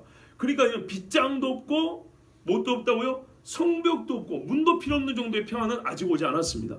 그러면 이것은 어디입니까? 우리가 생각할 때는 이스라엘이 7년간의 평화조약을 맺는다 그랬죠. 합법적으로 보장된 그때가 아닌가. 그러니까는 전쟁 준비가 안 돼 있는 거죠. 그리고 치안을 유지할 군인이라든지 국방을 지킬 군인들이 상당히 많이 좀 느슨해져 있지 않겠습니까? 그때야말로 이스라엘이 완전히 무방비 상태로 볼 수 있습니다. 자, 이때 네가 알고 왔다는 거예요. 15절 보세요. 네가 네 고국 땅 북쪽 끝에서 많은 백성. 북쪽 끝이 문제인데요. 북쪽 끝 하면은 사람들이 생각하기는 뭐라 그래요? 러시아, 이렇게 러시아 생각하는데 그렇지 않습니다. 봐보세요. 6절도 보면 북쪽 끝에 도갈마 그랬어요. 이 도갈마는 러시아가 아니고 중앙아시아 사람들 말합니다. 그러니까 그래서 북쪽 끝이라는 것은 말 그대로 북쪽에 있는 나라를 말할 때 흔히 쓰는 말이지, 반드시 북극을 말하기, 그렇게 하면 북극을 말해야죠. 그런 말 아닙니다. 이스라엘 기준으로 저 멀리 북쪽에 있는 나라들, 이런 뜻입니다. 내가 군대가 옵니다. 구름이 땅을 덮음같이 이스라엘을 치러 옵니다. 근데 그것은 어떻게 해요? 하나님이 이들을 끌어다가 내 땅을 치게 하는 거라 했어요. 왜? 이스라엘 사람들이 돌아와서 평안히는 거주하지만 아직 누굴 몰라요? 여호와를 몰라요. 이 전쟁의 최종 목적이 뭐냐면 원수는 말하고 이스라엘은 여호와를 알게 하려는 거예요. 뿐만 아니라 열방이 이스라엘을 알게 하려는 거예요. 여러분 출애굽 때도 봐보세요. 하나님이 적그리스도 예표 같은 바로를 치시고 이스라엘이 여호와를 알고 그 주변 때 열국이 여호와를 알게 됐다 그랬어요. 그 소문이 어떻게 됐습니까?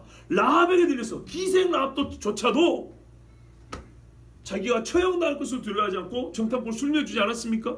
너희가 홍해길을 건너오고 우리가 간담이 나왔다고 말하지 않습니까? 바로 그것입니다. 자 보세요. 16절 끝부분에 내 땅을 치게 하리니 이는 내가 너로 말미암아 이방 사람이 눈앞에서 내 거룩함을 나타내어 그들이 나를 알게 하려 함이라.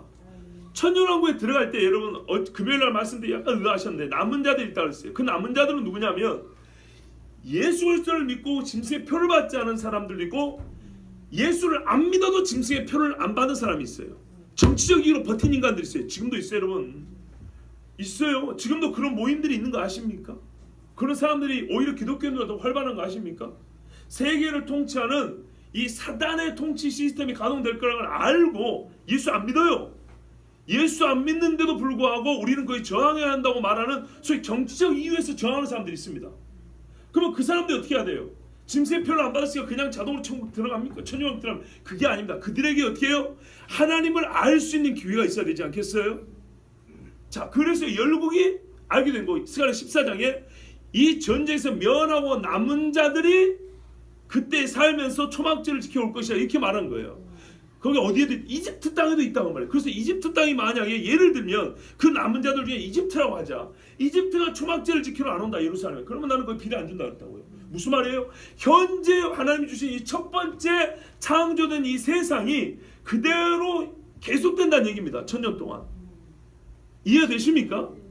완전한 새하늘과 새 땅은 그 다음에 요한계시록 21장에 이 천년왕국이 끝난 다음에 곡과 마곡이라는 그 전쟁이 다시 한번 일어난다 했죠. 그 다음에 주님이 불로 완전히 멸하신 다음에 뭐라면 21장에 옛 하늘과 땅이 온데간데 없어졌더라. 그때 없어지는 거예요. 아시겠죠? 참 하나하나 알아는 게 재밌죠. 그리고 놀랍죠. 그냥 막연하게 주님의 영광이 한 방에 그냥 뭐가 쫙 TV 화면 바뀌는 것처럼 바뀔 줄 알았죠. 그런 게 아니에요. 자세히 들어보면 정말 친밀하게 가르쳐주고 있어요. 자, 이제 17절 보세요. 내가 옛적에 내 종 이스라엘 선지자를 통하여 말한 사람이 네가 아니냐? 그게 이 사람은요 별 볼 일 없는 사람이 아니에요. 히틀러 같은 무슨 학살자 정도 뭐 김일성이 같은 그런 인간을 얘기하는 게 아니에요. 딱 지목된 주님이 오시기 직전에 이스라엘을 치러 오는 이 큰 날의 큰 전쟁을 일으킬 진짜 중요한 한 인간이에요. 그러니까 이 사람을 적그리스도 말하는 거예요. 이사야 10장과 이사야 10장도 동일한 패턴입니다. 우리가 잘 알다시피 이사야 11장에는 금요일에 보셨죠? 사막에 샘이 넘쳐 흐르리라. 사막 이거 있죠? 이세 줄기산 쌍이 나와서 그렇죠? 그가 다스리는 나라. 근데 배경은 어떻게 해요? 이 땅의 배경을 그대로 갖고 있어요. 사막에 물이 흐르고 봐보세요. 아까 있던 사막이라니까. 여기서 물이 흐른다니까. 뱀이 굴소에 살아요. 이게 그대로 있다니까요. 그런데 어떻게 해요? 달라졌죠. 삶의 우리 어떤 영적 세계가 완전 달라졌죠. 그렇죠? 왜? 사단이 결박되어 무정에 들어있는 때이니까. 아시겠습니까? 그런데요, 그 직전에 말한 게 뭐냐면 10장이에요. 10장에 아수르 사람이 오리라 이렇게 돼 있다고요. 11장 2세 줄기에 쌓이나 예수님이 오셔서 완전히 다스리는 통치하는 그 땅의 나라가 있기 전에 아수르 사람이 와서 내가 그 아수르 사람을 친다 이렇게 돼 있다고요. 누군가 말하는 것처럼 적그리스도는 뭐 유럽에서 이게 아니란 말이에요. 그 다음에 미가 5장에도 보면 여러분 미가 5장에 우리가 유명한 게 뭐예요? 베들레헴 에브라다야 너는 작지 아니하니 다스릴 자가 내게서 나오고 예수 이야기죠. 그런데 미가 5장에도 이 예수를 대적하여 일으키는 하나의 통치가 나와요. 그게 적그리스도란 말이에요. 바로 너희가 아니냐? 내가 예전부터 선지자를 통해서 말했던 네가 아니냐? 네가 와서 내 땅에 왔고 주인 노릇하고 전쟁을 일으키는 네가 아니냐? 그날에 그들이 그때 여러 해 동안 예언하기를 내가 너를 이끌어다가 그들을 치게 하리라. 그날에 곡이 이스라엘 땅을 치러 오면 내 노여움이 내 얼굴에 나타나리라. 보세요. 하나님은 곡을 죽이려고 끌어당겼고 이스라엘이 이 전쟁을 말미암아 누구를 찾게 하려고? 하나님 찾게 하려고. 내가 질투와 맹렬한 노여움으로 말하였거니와 그날에 자 어떻게 이제 칩니까? 큰 지진이 이스라엘 땅에 일어나리니 이스라엘 땅에 바다의 고기도 공중의 새들과 들의 짐승들과 땅에 묵히는 모든 벌레와 지면에 있는 모든 사람이 내 앞에서 떨 것이며. 여러분 지진하면 짐승들이 어떻게 막 뛰다니는지 아시죠? 모든 산이 무너지며 절벽이 무너지며 성벽이 무너지리라. 얼마나 큰 지진인가요? 주 여호와의 말씀이라 내가 내 모든 산 중에서 그들을 칠 칼을 부른다. 어떻게 또 죽냐? 각 사람이 스스로 친다는 거예요. 자중질환. 또 전염병과 피로 죽인다. 하박국 3장에도 보면 그들을 온욕으로 쳐 죽인다고 되어 있고 스가랴 14장에도 이 전쟁의 말미에 뭐라 하면 너희 눈깔이 썩는다고 되어 있어요. 그러니까 어떤 세균을 얘기합니다. 세균 전이 됐던 세균으로 말미암아 병이 됐던 너희 눈깔이 썩고 입이 썩어들어가는 타들어가는 이런 캐고 너희를 쳐 죽여버린다고 되어 있어요. 그 다음에 남은 자들 이야기가 나온다는 얘기예요. 이 전쟁이 그렇게 주님이 승리로 이끌어 가십니다. 그 다음에 폭우와 전염병과 피가 있고 쏟아지는 폭우와 큰 우박덩이다. 어마어마한 우박으로 여러분 주먹만한 우박이 떨어지면 우리 교회 지붕도 뚫리는 거 아시죠? 예. 불과 유황으로 이거는 소돔과 고모라에서 다 봤고요. 그 무리들에게 비를 내리듯 하리라. 이래서 이스라엘이 자기들의 힘으로 이긴 것이 아니고 하나님의 힘으로 이겨야 됩니다. 이같이 내가 여러 나라의 눈에 내 위대함과 내 거룩함을 나타내어 나를 알게 하리니 내가 여호와인 줄을 그들이 알리라. 아멘. 예. 이사야 2장 1, 2절도 보면 만일에 여호와의 전에 산이 모든 산 꼭대기에 굳게 설 것이요 모든 작은 산 위에 뛰어나리니 이게 참 중요한 말씀인데 만일에는 여호와의 산이 선답니다. 무슨 말이냐면 우리가 스가랴서에도 뭐 말하면 감람산에 지진이 나서 동서로 갈릴 것이요 거기서 생수가 나온다 이렇게 돼 있죠. 성전이 있는 산은 남고 나머지 주변의 사람들이 폭삭 주저앉아버리면 예루살렘의 고지는 사실 그렇게 높지는 않습니다. 그러나 주변의 땅들이 무너지고 깎이고 떨어져 버리기 때문에 예루살렘은 그 사방에서 볼 때 우뚝 솟은 산으로 보일 수밖에 없는 것입니다. 이걸 이사야가 말하고 있습니다. 그래서 이제 이 전쟁이 주님이 이렇게 승리하기 때문에 아마겟돈 전쟁이 아닌가 하기도 한다는 겁니다. 제가 아까 말씀드린 대로 대부분을 일치한다고 했습니다. 예를 들면 아까 우리가 요한계시록 16장 읽은 대로 보세요. 여섯째 천사가 대접을 쏟으니까 전쟁이 일어납니다. 좀 차이가 있다면 여기는 아까는 북쪽과 남쪽과 동쪽의 군대들인데 아마겟돈은 동쪽 군대만 강조되어 있어요. 동쪽에서 왕들은 이렇게 돼 있고 또 이 아마겟돈 전쟁은 개구리 같은 새 더러운 영이 나왔고 용과 짐승과 거짓 선자 입에서 즉 이들이 직접적으로 전쟁을 일으키는 주범이라고 나와 있어요. 맞죠? 그런데 이 에스겔에 말하고 있는 곡이라는 인물도 적그리스도가 맞다면 이 사람이 말하는 이 사람은 곧 요한계시록만 짐승이 아닙니까? 맞죠? 예, 적그리스도 짐승이라고 부릅니다. 짐승이기 때문에 사실은 같은 인물, 같은 전쟁을 말할 수 있다 이런 말입니다. 그런데 어떻게 사람들을 끌어모으냐? 이적을 행하여서 각 나라의 왕들을 끌어모읍니다. 그때 주님은 도둑같이 온다 그랬습니다. 그곳이 어디냐면 하르므기또 아마겟돈이라 그랬는데요. 여기 역시 이스라엘의 산입니다. 그러니까 이렇게 일치하는 부분이 있다는 얘기입니다. 약간 다른 것도 있고요. 그리고 또 뭐냐면 요한계시록 16장 17절 이하에 보면 번개와 음성도 우레소리가 큰 지진이 있다. 사람이 땅에 있어온 이후로 이같이 큰 지진이 없었다. 그 지진으로 말미암아 큰 성이 세 갈래로 갈라진다. 이 큰 성이 뭐냐면 예루살렘이 아닙니다. 그러면 예루살렘이 쪼개진다는 얘기인데 이사야는 말하겠다고요? 예루살렘이 있는 산은 높이 선다 그랬거든요. 그게 아니고 성경을 잘 봐야 돼요. 우리가 헷갈릴 수 있어요. 큰 성이 세 갈래로 갈라지고 만국의 성들도 무너진다 그랬어요. 만국의 성들이 무너진 것 같이 큰 성이 무너졌다면 영적으로 거룩하지 못하다는 것은 똑같다는 얘기입니다. 그럼 큰 성이 뭐냐? 숨겨놨잖아요. 큰 성 바벨론이 이렇게 돼 있잖아요. 큰 성 바벨론이 하나님 앞에 기억하신 바되어 그의 맹렬한 진노의 포도주잔을 받음에 각 섬도 산악도 간데 없더라.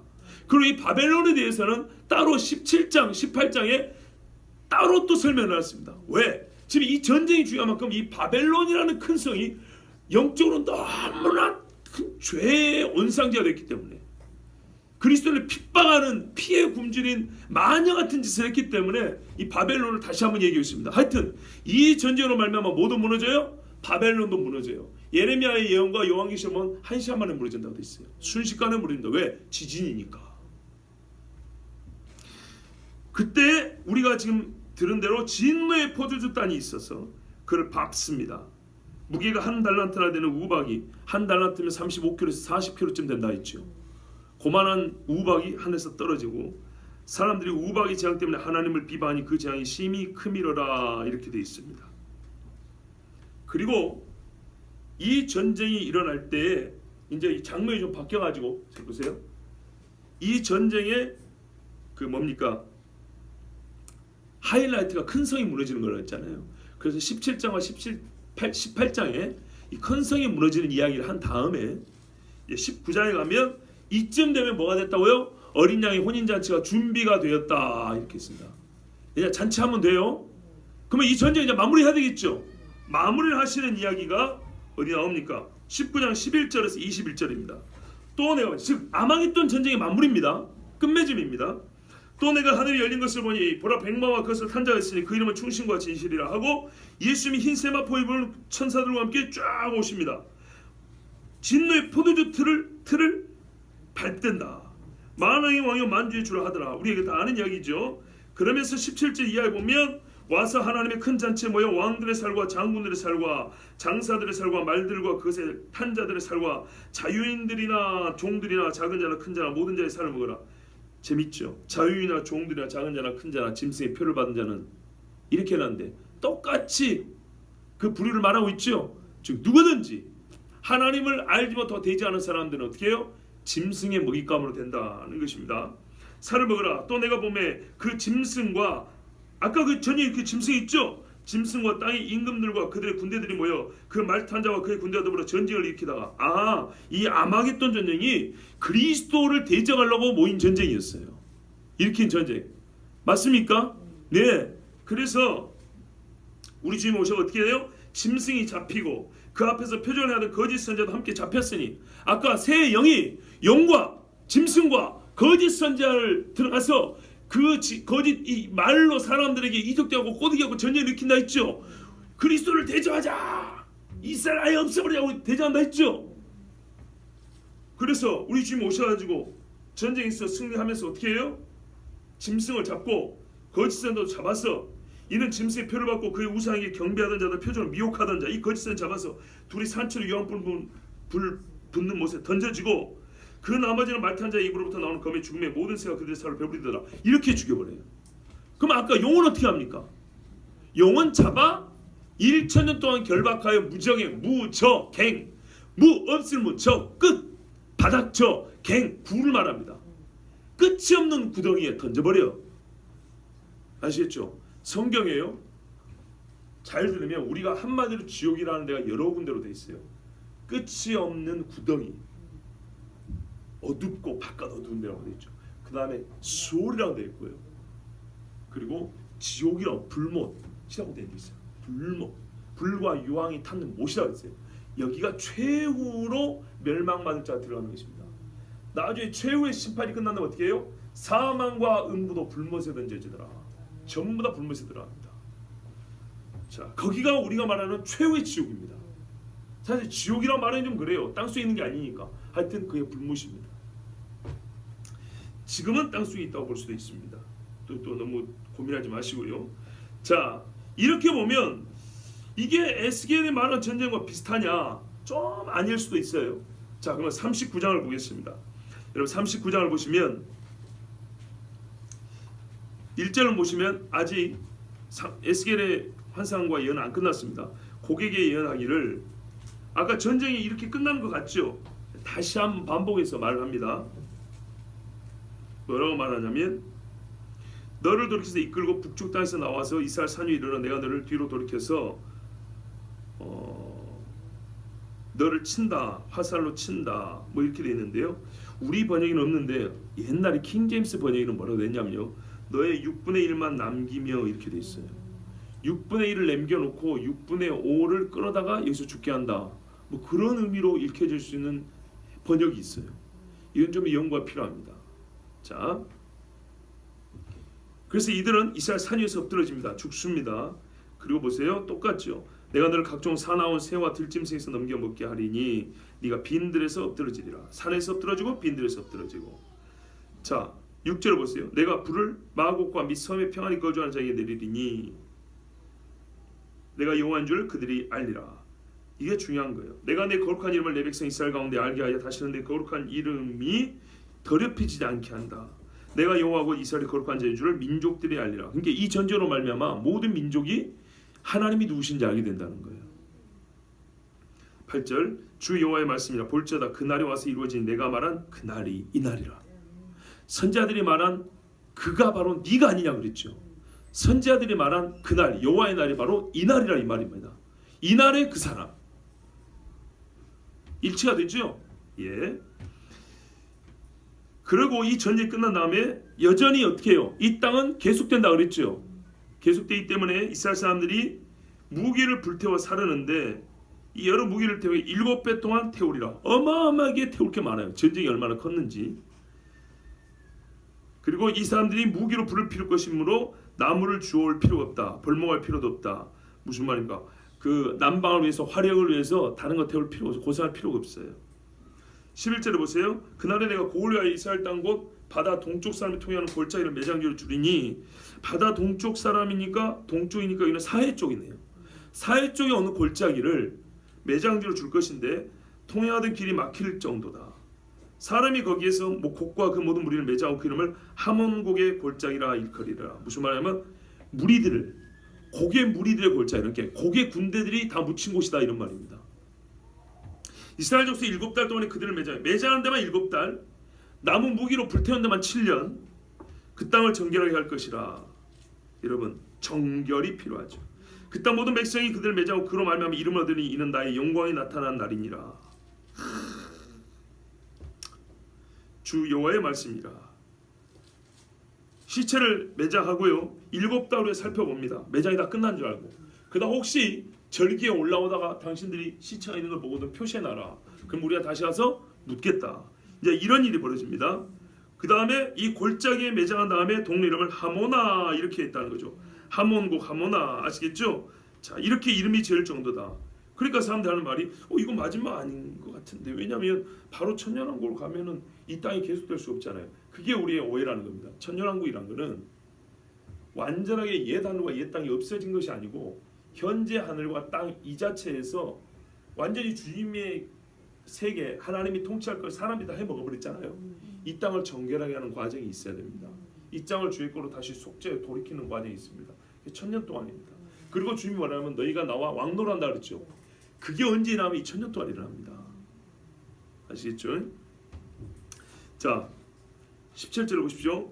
너희 인자야 각종 새와 들의 각종 짐승에게 이르기를 너희는 모여오라. 내가 너희를 위한 잔치 곧 이스라엘 산 위에 예비한 큰 잔치로 너희는 사방에서 모여 살을 먹으며 피를 마실지어다.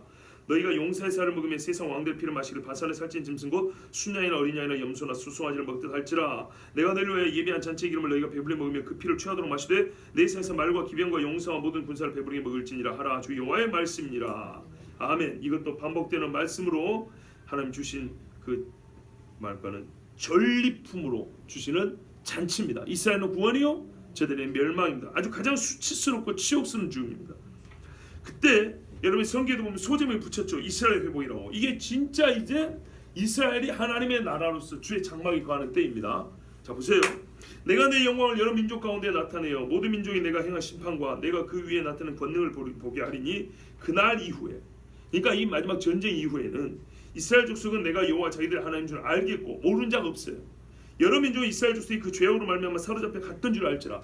옛날에 우리가 정치적으로 이스라엘 앞다고 군사를 앞던 게 아니라 그들이 죄로 말미암아 하나님이 버려서 그랬었던 거구나. 이걸 깨닫는다는 거예요. 다른 나라 사람들도.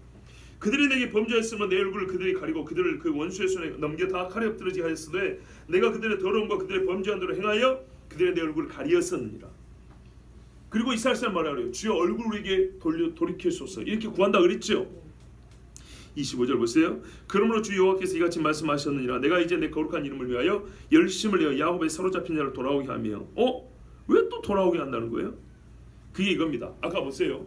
그래서 이게 두 번의 전쟁이라고 얘기하는 이유가 여기 있습니다. 한 번의 전쟁이 다 이스라엘에서 나오고 있지 않습니까? 세계 인구의 3분의 1이 죽을 전쟁이면 이스라엘은 남아나겠습니까? 도망을 나겠죠. 그래서 추정이라고 했습니다. 평화조약의 3년 반에 야곱의 환란 때가 일어나고 이스라엘 사람들 말하면 유대인들은 산으로 도망하라고 했다고요. 그렇죠? 산이 유대 땅에만 있는 건 아니죠. 어디든지 간에 말 그대로 피신할 수 있는 대로 고지대로 해서 이제 도망가라 얘기입니다. 그래서 이 사람들은 적그리스도가 예루살렘 성전을 월세 있는 동안에는 이스라엘 사람들은 자기 땅에 있을 수가 없죠. 이해가 되십니까? 그 주님은 다시 돌이키려고 오시는 거죠. 그걸 막겠다고 아망했던 전쟁을 일으켰는데 주님이 깨뜨려 버렸죠. 그러니까 그 천연왕국을 어떻게 해요? 예수님이 이스라엘 예루살렘을 다스리려면 자기 백성을 다시 모아야 되겠죠. 그런 차원의 얘기입니다. 야곱의 사로잡힌 자를 돌아오게 하며 이스라엘 온 족속이 사랑을 베풀지라. 그들이 그 땅에 평안히 거주하고 두렵게 할 자가 없게 될 때 부끄러움 품고 내게 범한 죄를 뉘우치리니 내가 그들을 만민에서 돌아오게 하고 적국 중에서 모아내어 많은 민족이 보는 데서 그들로 말미암아 나의 거룩함을 나타낼 때라. 전에는 내가 그들이 사로잡혀 여러 날에 이르게 하였거니와 후에는 내가 그들을 모아 고국 땅으로 돌아오게 하고 그 한 사람도 이방에 남기지 아니하리니. 그러니까 이게 예전에도 돌아온 것을 포함하지 않냐? 포함한다 볼 수 있지만 더 완전한 얘기를 합니다. 제가 그랬잖아요. 예언은 하나의 예언이 주고 부분적 성취, 조금 더 보완된 성취, 완전한 성취 이렇게 단계적으로 가는 경우가 있다고요. 보세요. 한 사람도 이방에 남기지 아니한다. 지금 이스라엘 사람이 아무리 많이 돌아와도 한 사람도 남기지 아니하느냐? 아닙니다. 여전히 이방이 많이 남아 있습니다. 그러나 이 전쟁 후에는 한 사람도 남기지 아니합니다. 그들이 내가 여호와 자기들 하나님인 줄을 알리라. 내가 다시는, 이게 중요합니다. 다시는 내 얼굴을 그에서 가리지 아니하리니 이는 내가 내 영을 이스라엘 족속에 쏟았음이라 주 여호와의 말씀이야. 스가랴에 내 영이 쏟아지었어. 그들이 회개하고 그 주를 바라본다 그랬죠. 내 영이 쏟아지는 날 다시는 얼굴을 돌이키지 않는다 그랬어요. 그러니 이게 이후에 무슨 또 뭐가 있을까요? 이스라엘이 뭐 적국에 사로잡히고 뭐 적그리스도에게 해를 당하고 이러진 않겠죠. 다시는 그러지 않는다 그랬어요. 자, 그런데요. 다음에 가려고 그랬더니 오늘 다 해보는 게 낫겠습니다. 하나의 의문점이 남다 그랬어요. 그러니까 이 전쟁이 무슨 말이라고요? 아메게돈 전쟁과 그 앞에 있을 인구의 3분의 1이 죽는 전쟁을 다 포함할 수 있다라고 저는 그렇게 봅니다. 그러나 굳이 둘 중에 하나 선택하면 아마겟돈 전쟁과의 유사점이 더 많은 전쟁이다. 그런데 이제 하나 고민은 뭐냐? 어쨌든 간에 초막 있기 전에 완전한 안식 있기 전에 있는 최후의 마귀의 발악인데요. 그때까지 우리가 견디는 자, 그 성경에 견디는 자 있습니다. 자, 그래서 이제 우리가 주님이 다스리는 천년 동안의 그 날에 들어갔어요. 그런데 문제는 뭐냐면 주님이 다스리는 천년의 마지막에 왜 또 이 옛날에 천년 전에 말이죠. 없애졌던 곡과 마곡이라는 인간이 나와 어떻게 또 전쟁을 일으킨다는 얘기입니까? 요한계시록 20장 7절부터 11절까지 보면 천년이 참에 사탄이 그 옥에서 놓여 이거는 다른 전쟁입니다. 아까는 사탄이 잡혔고요. 이 전쟁으로 말하면 잡혔고요. 이거는 놓이는 겁니다. 놓여 나와서 무정에서 나와서 땅의 사방 백성은 곧 곡과 마곡을 미혹하고 모아 싸움을 붙이니 여기서 곡과 마곡은 옛날에 북쪽 땅이라보다는 사방 백성이군요. 무슨 말이냐면 옛적에도 곡이라는 인간이 주도했던 전쟁에 전 세계 거의 대다수의 군사들이 동원됐던 걸 우리가 알 수 있습니다. 여러 셀 수 없는 무리들이라고 그랬지 않습니까? 그리고 그 군대는 어떤 때는 2억이 됐지 않습니까? 그 수가 바다의 모래 같으리라. 어마어마한 사람들이 모여서 전쟁을 일으켰어요. 그들이 지면에 널리 퍼져 왜 같은 지명을 썼을까요? 지금 이 땅이 그대로 존재하기 때문에 같은 지명을 쓸 수 있는 겁니다. 같은 지역을 얘기하니까 성도들의 진과 사랑하시는 성을 두루매 어딜까요? 여기가 이스라엘과 예루살렘이 되겠죠. 여기를 두루매 하늘에서 불이 내려와. 이 전쟁은 간단해요. 불로 그냥 쓸어버립니다. 불이 내려와 그들을 태워버리고 또 그들을 미혹하는 마귀가 아까는 무저갱이였죠. 이제는 불과 유황 못에 던져지니 거기는 아까 누가 먼저 던져졌었죠? 짐승과 거짓 선자 있었죠. 그래서 이렇게 말하잖아요. 거기는 그 짐승과 거짓 선자도 있어 세세토록 밤낮 괴로움을 받으리라. 또 내가 크고 흰 보좌와 그 위에 앉으신 이를 보니 이제 소위 말해 흰 보좌. 그래서 흰 백자 써서 옛날에는 백보좌라고 했어요. 보좌가 100개라는 게 아니고 흰 백자입니다. 백보좌 심판인데 땅과 하늘이 그 앞에서 피하여 간데 없더라. 이때 어떻게 해요? 옛 하늘과 옛 땅이 없어지는 겁니다. 그리고 그 다음에 뭐라 그래요? 이게 바로 둘째 부활이라는 거예요. 사람들이 음부도 그 사람들을 내어주고 바다도 죽은 자를 내어주고 이렇게 돼 있죠. 그리고 천년왕국에는 뭐라고 돼 있어요? 천년왕국 때는 뭐라고 돼 있냐면 누굽니까? 짐승이 다스릴 때 짐승의 표를 받지 아니하고 목배임을 나와 순교한 자들이 먼저 부활한다 돼 있어요. 이는 첫째 부활이라 그들은 둘째 사망의 해를 받지 아니함으로 복이 있다 그랬거든요. 이 둘째 사망이 바로 이겁니다. 천년이 지난 다음에 마귀가 미혹해서 하나님을 대지하게 해요. 이때 죽은 인간 이 둘째 사망인데 그때 순교에 부활한 사람은 이게 미혹이 안 돼요. 미혹의 대상이 들어가지 않아요. 그래서 그 사람들이 복이 있다는 거예요. 들어보셨죠? 부활이 2개가 있다고? 예, 굳이 말하면 2개예요. 천년왕국 때 왕노를 할 사람들이 부활을 승리는 첫째 부활했고요. 그리고 최후의 심판대, 천년왕국 끝나면 최후의 심판대 모든 죽은 자가 다 심판을 받을 때 그때 둘째 부활을 한 거예요. 그러나 첫째 부활에 참여한 자들이 이미 어떻게 해요? 재판이 끝난 거나 마찬가지예요. 그들에게는 둘째 사망. 이게 지옥의 음부의 불못에 떨어지냐 말 걱정할 필요가 없는 사람이라고요. 짐승을 대적하고 싸우고 목뱀을 당하고 순교한 사람들이니까. 자, 근데 문제는 우리가 궁금한 게 이거죠. 분명히 그래서 다른 전쟁입니다. 영적 성격이 같다는 것이죠. 그래서 곡과 마곡의 전쟁을 했는데 이거는 에스겔이 말한 전쟁과 다른 전쟁으로서 또 한 번 있을 전쟁입니다. 그럼 궁금한 거, 왜 그리스도가 천년을 다스리는데도 불구하고 마귀를 잠깐 미혹하라고 내놓으셨을까? 그 이유에 대해서는 저도 자신 있게 말을 못해요. 이유가 안 나와 있어요. 그런데 우리가요, 성경에서는 옛적의 일이 오늘도 있고 이제도 있다 그랬죠. 자, 패턴 한번 보세요. 이스라엘이 애굽에서 출애굽을 했습니다. 적그리스도 같은 인간에게서 벗어나서 출애굽을 했죠. 하나님의 절대적인 기적과 권능으로 그들이 살림을 받은 것이지 자기들의 힘으로 산 건 아니죠. 그렇지 않습니까? 아이를 죽이라고 몰살을 시키려고 하는데도 버티고 이 아이는 아름다운지라 모세 부모가 히브리서에 보면요, 모세 부모의 믿음을 뭐라고 됐냐면요, 우리는 모세 부모 생각 잘 하는데 모세를 숨겨준 걸 믿음이라고 돼 있어요. 아니 부모가 자기 새끼 숨기는 게 뭐가 믿음이에요? 근데 그 믿음을 하는 요점은 뭐냐면 아름다운 아이인지라. 그 말의 뜻은 하나님이 우리를 구원한다 그랬는 그때가 가까이 왔고 그와 상관이 있는 아이인 줄 알았다는 얘기입니다. 히브리서 강의 들어보면 그 자세히 설명이 나옵니다. 그래서 이 모세의 부모가 믿음 있는 자로 거기 기록이 되는 겁니다. 자기 새끼 이뻐해서 그런 게 아니고 이 아이에 대하여 하나님 주신 시대적 관점을 가지고 볼 수 있는 눈이 있었다는 얘기입니다. 그래서 숨겼던 겁니다. 자, 어쨌든 간에 그런 지도자가 있어서 이스라엘 사람들 선지자로 끌어당기죠. 마지막 시에 요한계시록 11장에 보면 두 선지자 나와서 외친다고 되어 있습니다. 자, 어쨌든 이제 적그리스도에서 나왔어요. 그럼 어디로 갑니까? 안식으로 가죠. 가나안 땅이죠. 가는데 뭐가 있어요? 광야가 있죠. 광야는 이 때를 정결하는 시즌.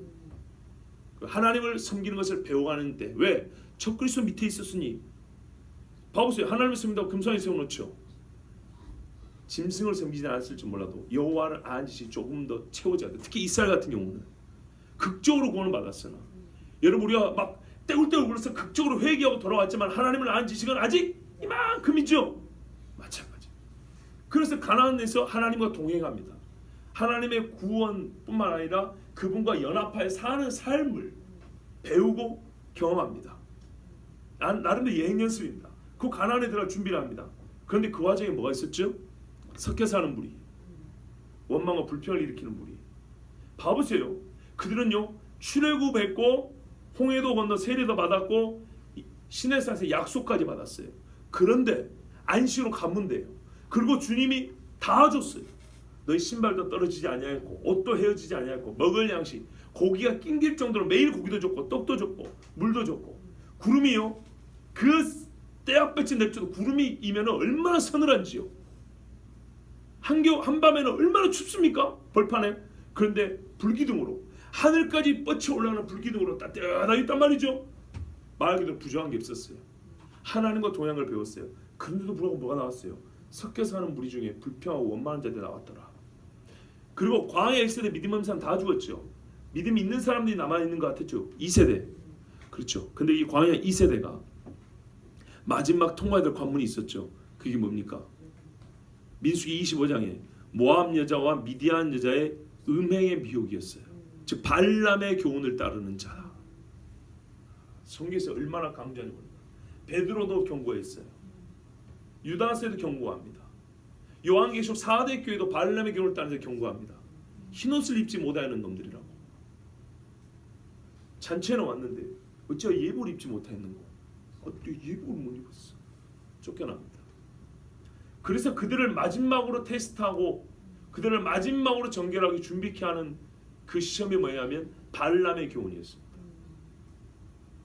얼마나 많은 사람이 죽었습니까? 하루에 23,000명. 이방 여자를 끌고 와서 장막에 거하기까지 하고 음행하고 우상에 절하고 즉 어디서요? 약속의 땅을 앞두고 40년 다 끝났는데 이 마지막 끄트머리에서 이 사람들은 예적인 믿음 없는 세대가 다른 줄 알았어요. 살아남은 사람들이니까. 그런데 그들 중에 섞여 사는 무리와 자기들이 믿음이 있다고 교만하고 오만 방자했던 무리들은 순식간에 미혹을 하고 얼마나 많은 사람이 죽어 떨어져 나간지 모릅니다. 무슨 말을 하려는지 아시겠죠? 봐보세요. 이 땅에 영속된 이 땅이 계속된 상태에서 그리스도가 오시기 때문에 이 땅은 계속되게 정결해져야 되고 계속되게 그리스도의 통치를 받아야 되고 그걸 배워야 하고 그리스도라는 지식을 쌓아가야 하고 비록 짐세표를 받지 않았죠. 아까 말씀드렸잖아요. 정치적인 이유로 짐세표를 안 받은 사람들도 있어요. 나는 기분 나쁘다고. 내가 왜 감시를 당하고 살아야 되냐고. 아 내가 땅 파고 내가 먹고 살겠다는데 왜 이거 없으면 뭐 표가 없으면 매매를 못하냐고. 나 그런 거 싫어. 이런 사람도 있단 말이에요. 그런 사람들은 어떻게 해요? 구병 받습니까? 그리스도 구원받는 게 아니에요. 예수를 믿어야 되는 거예요. 말 그대로 그래서 절기가 남아있어요. 그리스도 안식 일을 지켜야 되는 거예요. 주님 앞에 예배해야 되는 거예요. 주님 앞에 제물을 바칠 줄 알아야 되는 거예요. 자기들 우상을 버리고 적그리스도에 따르지 않은 이런 소극적 차원이 아니라 거기서 살아남았다면 그리스도를 섬기는 적극적인 신앙으로 변화되어야 되는 거예요. 그게 아니 천년이 주어졌어요. 그런데도 불구하고 여전히 어떻게 해요? 안 따른 사람이 있어요. 그럴듯하면서도 아닌 사람이 있어요. 지금 말하자면 이사야 65장에 보면 나와요. 그때는 바로 그때는 뭐라고 되냐면 100살이 못 되어 죽은 사람은 복을 못 받은 사람이 됐잖아요. 말하자면 이 천년의 기간 동안 사람이 장수합니다. 사람들 많이 죽었죠. 다시 늘어납니다. 엄청나게 늘어납니다. 지금보다 훨씬 더 많은 인구가 살게 됩니다. 왜? 노아의 홍수 때 정도의 나이로 사람들이 살기 때문입니다. 100살이 못 되주면은 어린 시절에 죽은 거로 취급한다잖아요. 300살, 400살, 500살씩 사는데 얼마나 많은 사람이 살겠습니까? 이해가 되십니까? 성경을 자세히 읽어보세요. 이사야를 꼭 읽어보세요. 자, 그와 같은 때인데 사람들이 그 큰 복을 누리면서도 뭘 몰라요? 하나님이 통치하시는 이 땅, 하나님이 주인 걸 알아야 되는데 불구하고 그 마음에 그리스도가 부활한 걸 보도 여전히 믿지 아니하는 자들이 있더라. 마태복음에 그런 것처럼 그 기회에 소극적 차원에서 살아남았으나 적극적인 신앙으로 나아가지 못하는 자들은 하나님 반드시 걸러냅니다. 그게 마지막에 있는 천년왕국의 끝부분에 있는 시험의 때입니다. 그런데 이 시험의 때에 노출이 되지 않고 이미 순교하여 부활한 사람들은 천년왕국 이때 말하면 그리스도와 함께 보좌에 앉아 심판하는 권세를 받았으니 이렇게 되어 있다고요. 그러니까 이 사람들은 이 미혹의 때를 면한다는 겁니다. 그들에게는 해당이 안 돼요. 그래서 복 있다고 말하는 겁니다. 이제 이해가 되시죠? 그런데 그때 여전히 그리스도를 완전히 나의 주로 믿지 못하고 그 후손들 중에, 즉 천년왕국 때도 태어난 사람도 있을 거 아닙니까? 그 사람들 중에 예수를 알지 못하고 노아의 후손이었지만은 하나님의 약속을 알지 못하고. 여러분 얼마나 재밌는 게 있냐면요, 히브리서에는요 아브라함의 장막집에, 장막이라는 게 중요한 거예요. 한 집에 산다는 것은 하나의 언약의 계보에 들었다는 거고 언약적 믿음을 갖고 있다는 얘기입니다. 아브라함의 집에 한 장막에 이삭과 야곱이 거하여 한 본향을 받았어요. 이렇게 되고요. 한 장막에 한 본향 이렇게 돼 있다고요. 아브라함 집에 사는 사람들은 한 본향을 바라봤다는 거예요. 그런데 성경에 보면 재밌는 게 있어요. 노아 홍수 한 번의 심판이 있었죠. 그 다음에 하나님의 약속은 어디로 갑니까? 노아 다음에 어디로 갈까요? 셈에 갑니다. 그래서 성경에는 뭐라고 하는지 아십니까? 셈의 하나님 여호와 이렇게 말합니다. 창세기에. 그리고 셈의 장막 이렇게 표현을 씁니다. 셈 집으로 내려옵니다. 그런데 중요한 거는, 그러면 셈의 집에 있는 사람들이 다 구원 받았습니까? 아니라는 거예요. 원래는 한 장막에 있으면 한 신앙을 가져야 되는데 그렇지 않았다는 거예요. 나중에 하나님이 결국 은혜로 불러가지고 아브라함을 택해야 셈의 장막집에서 남은 인간이 아브라함이야. 아브라함. 천년왕국에 들어가서 주님의 다스림 속에 다 있는 것 같은데 그렇지 않은 사람들이 또 많이 있다는 거예요. 그래서 그들을 마지막 최종적으로 가나안에 들어가기 전에 하나님이 테스트하여 걸러내신 것 같이 이들을 하나님이 쓸어냅니다. 그리고 최후의 심판으로, 그 다음에는 완전한 진짜 안식. 그래서 그 후에 우리가 장례식 때 잘 읽는 말씀이잖아요. 보라, 하나님의 장막집이 사람과 함께하여 다시는 눈물이나 죽는 거나 고통이 없다. 다시는 없다. 이게 바로 초막절의 완성입니다. 완성. 자, 초막절 기간이 길죠. 그러고 보니까. 그죠? 예. 지금 여러분이 세 가지 절기, 나팔절, 속절, 초막절 들으면서 상당히 중복되는 예를 많이 들었을 겁니다. 뭐 전쟁이 있을 거고, 회개할 거고, 뭐 속죄할 거고, 뭐 심판. 이 절기도 그 다 있고, 저 절기도 다 있고, 이게 다 있고. 여러분 이건 우리가 말한 것처럼 하루 딱 끊고 그 다음 절차, 그 다음 날 하루 이렇게 하는 게 아닙니다.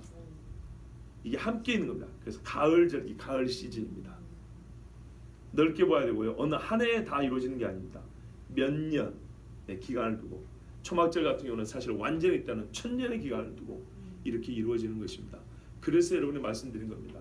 제 7000년기가 끝나고 8000년기가 안식 중에 안식인데, 그죠?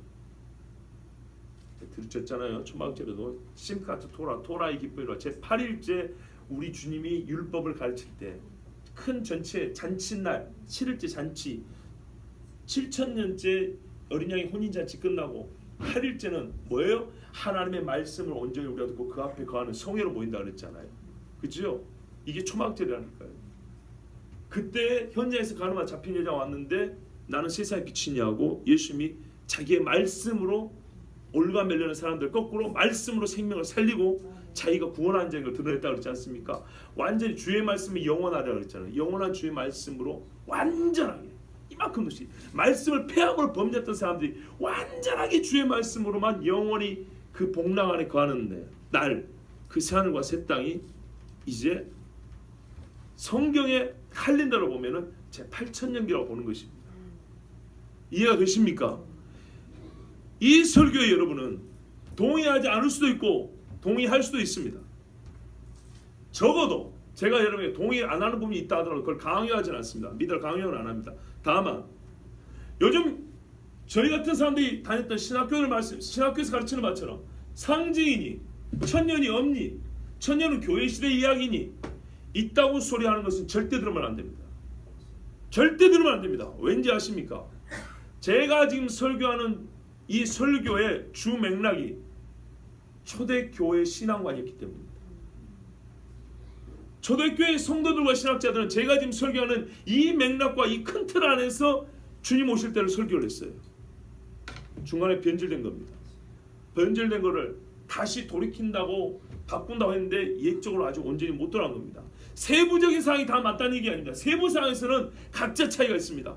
저 역시도 세부 사항은 여러분의 100% 확실한 게 아닙니다. 그래서 때로는 추정컨대 최대한 연구라고 확인해 보는데 왜 사도들도 선지자들도 최대한 영으로 확인했다 그랬습니다. 선지자도 부지런히 살펴 연구하여 어느 때 누구를 가리키는지 우리에게 전해줬다 그랬습니다. 그러나 여러분, 분명한 사실은 이것이야말로 성경을 말 그대로 역사를 주관하시는 하나님을 믿고 역사 속에 실제로 하나님의 손이 행하시고 내가 구원받는 이 역사 중에 실제로 구원받았다면, 실제로 구원하시는 하나님을 믿는 자는 최소한 성경을 허구적 의미로서 신화라든지 상징으로 하나의 문학적인 작품으로 이스라엘만의 고유, 이스라엘만의 어떤 자기들만의 신앙으로, 종교로 이렇게 치부하고 해석하면 안 됩니다. 세부적인 사항에 있어서는 틀릴 수도 있고요. 이거는 잘못되면 나중에 다시 또 고쳐드립니다. 지금도 예전에 설교하고 좀 다르지 않습니까? 예, 저는 천년을 산 지식이 여기 탑재되어 있는 게 아닙니다. 하루를 살고 성경을 10,000번 읽은 지식이 탑재되어 있는 게 아닙니다. 한 번 읽고, 2번 읽고, 3번 읽고, 여러분도 마찬가지죠. 물론 여기서 약간의 차이가 있다고 해서 구원을 못 받거나 지금 죽으면 지옥 가고 천국 가고 이게 갈리는 건 아닙니다. 그러나 이 약간의 지식의 차이와 온전함과 미숙함의 차이가 미혹의 순간에는 결정적인 역할을 할 수가 있습니다. 보이스피싱에 당하는 것과 안 당하는 것은 IQ가 155, 149 1 차이이기 때문에 당하는 게 아닙니다. 미혹이지요. 마음이 온전하지 못하고 판단 능력이 허물어지면 순식간에 넘어가는 거죠. 그러므로 여러분, 적어도 여러분이 저보다 더 많이 성경을 보시고 더 훌륭한 해석을 해주시고 그렇게 가르쳐 주시면 저는 충분히 들을 용의가 있습니다. 그러나 우리 양심적으로 말해서 그래도 제가 하나님의 종으로서 부지런히 살펴 연구해서 지금 여러분이 전하고 있지 않습니까? 그렇다면 일단 한번 들어주십시오. 일단 들어보시고 성경을 보세요. 성경을 보시면 하나님 분명히 뭐냐면 내가 이루는 것을 너희가 직접 눈을 들어 보라 그랬어요. 한번 보세요. 앞으로 이러한 일을 보세요. 시간적으로 1시간의 차이, 하루 이틀의 차이 있을지, 그러니까 이런 세부적인 차이 있을지 모르지만 큰 맥락 안에서 제가 몇 년, 몇 월, 며칠이라고 말 안 했잖아요. 그렇죠? 절기를 가지고 얘기했지. 어느 해 어느 절기에 그렇게 말했지. 두고 보시라고요. 그리고 그 징조는 계속 만나 쌓여주고 있습니다. 여러분, 눈을 들어 보십시오. 때는 가까웠습니다. 희어져 추수하게 되었도다 했습니다. 진짜 이 마지막 절기까지 들었으므로 우리는 이제 그때를 준비하고 깨어서 기도해야 되겠습니다. 그리고 이스라엘 위하여 구하라, 기도하라 그랬습니다. 이스라엘의 평화를 위하여 구하는 자에게는 복이 있다 그랬습니다. 그리고 여러분, 여기서 뭔가 좀 미진한 부분이 있을 법한데요, 그것에 대해서는 이스라엘의 성경에서 하나님이 율법으로 준 절기가 아니라 이스라엘 역사 속에서 역사적 어떤 사건에서 세워진 2가지 절기가 있습니다. 그 2가지 절기를 앞으로 시간이 되면 또 말씀드릴 겁니다. 그 중에 하나가 뭐냐면 수전절입니다. 수전절이 뭔지 아십니까? 성전봉헌절입니다. 성전봉헌절이 이 다음에 있습니다. 초막절 다음에 있습니다. 놀랍죠? 그 다음에 하나가 부림절입니다. 부림절 아시죠? 이스라엘 사람들이 에스더 이야기했죠. 몰살당해 다 죽을 뻔, 진짜 한 사람도 안 남겨 다 죽을 뻔했다가 다 살아납니다. 그리고 그의 원수는 한 방에 멸망을 받는다. 그 부림절이 있습니다. 그것도 때가 되면 율법이 정한 절기와 더불어서 하나님께서 어떤 의미로 우리에게 주셨는지, 어떤 영적인 교훈이 있는지 한번 듣도록 하겠습니다. 오늘 말씀까지 중요한 것, 주님이 오셔서 하나님의 장막이 영원히 우리와 함께한다 했습니다. 그전에는 반드시 그를 방해하고 믿음의 사람들을 미혹하는 사탄의 핍박과 미혹과 전쟁이 있을 것입니다. 그리고 그로 말미암아 원수는 멸망을 당하고 하나님의 백성과 이스라엘은 완전한 구원을 받을 것입니다. 그때를 준비하고 깨어 기도하면서 특별히 이스라엘의 평화를 위해서 그들이 하나님 앞에 돌아올 날을 위해서 기도해야 되겠습니다. 우리 함께 기도하겠습니다.